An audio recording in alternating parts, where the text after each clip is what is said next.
Hey guys, welcome to Cook with Nancy. Today I'm going to show you guys how to make the special delicious lamb momos with some veggies and hot and spicy tomato chutney. If you're new to my channel, welcome. If you haven't subscribed, go ahead and hit the subscribe button right now. That way you don't miss on upcoming videos. To start off, here in a large bowl, I'm adding 300 grams of all-purpose flour. And to this, I'm going to add a little bit of a water at a time. I'm using around 175 ml, but not all the way through. I'll just show you how much I've added. Just add a little bit of water at a time until your dough comes together.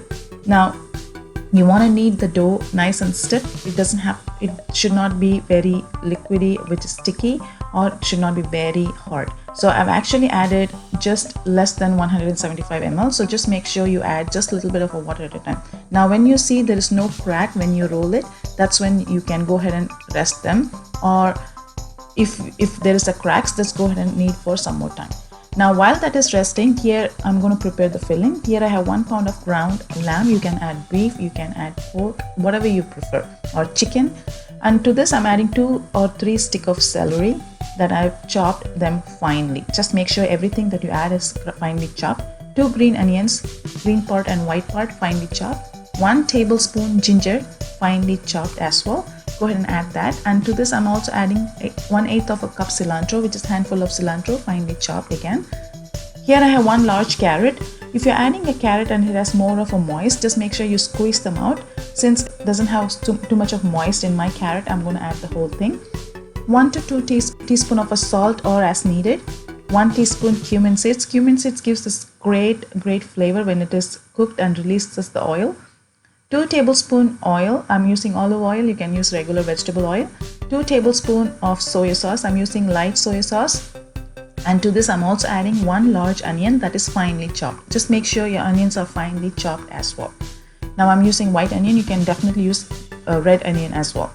Go ahead and mix them well until all the ingredients is well incorporated. Now we are going to marinate this for a couple minutes, so that way it infuses all the flavor. So I'm marinating for 10 minutes. Meanwhile, I'm going to prepare the tomato chutney. Here I have 2 medium tomatoes that's roughly chopped, 1/2 inch ginger that is again roughly chopped, and I'm using 1 garlic clove that is also roughly chopped, and chilies as needed. You can add more or less.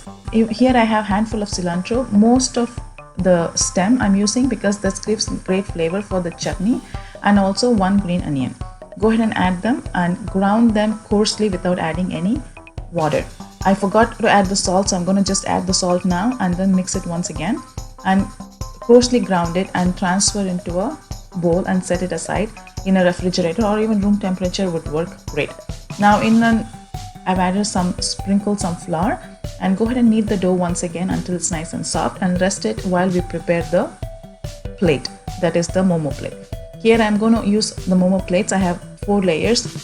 So I'm going to just grease the plates using a vegetable oil or olive oil, also would work well. Go ahead and grease them well. This is very important. If you don't grease them well, it would stick when the momos been steamed, and when you try to take them, it would stick. So make sure it's greased well. Now here I'm taking a large ball, and then other one I'm going to just set it aside and cover it so that it won't dry out. Now cut into a small balls because we are going to make into a small shape. So cut into a small size ball, and then set this other part in the bowl and cover it also so that it doesn't dry out. Now I'm going to just go ahead and roll it into a small disc. Now start rolling them into a nice thin shape of a disc, and then it doesn't have to be bigger size. It has to be like around smaller size, I would say. As you can see, it's just smaller in size, and I'm going to roll this all first before I start preparing the filling. That way I have everything ready to go. Now once it is done, I'm going to show you how to do the filling. Here I'm using 1 to 2 tablespoons of a filling, and I'm going to place it in the center of the dough that we just prepared. Now put it on the flat surface and just press it together on the edges, so that way the edges is nicely sealed. And if your hand is sticky, just add a little bit of a flour on your finger and just press it down. So once the edges are nicely sealed, then go ahead and pinch the edges together the way just I'm doing. That way you have this beautiful shape. If you're someone who's doing this for the first time, then you don't have to be worried about how to bring in the shape. You can actually just leave it as it is. If you don't even have to bring the edges together the way I'm doing it, it's just for a look, you know. I'm showing you one more again.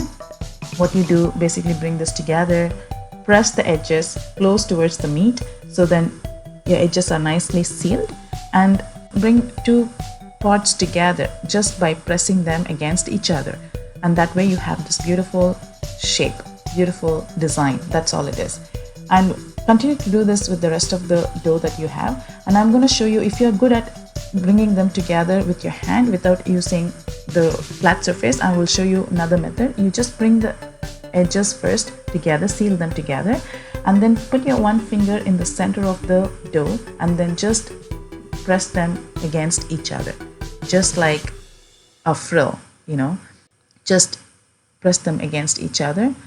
And once that is done, you can actually bring them into a beautiful circle shape, or just leave it as it is.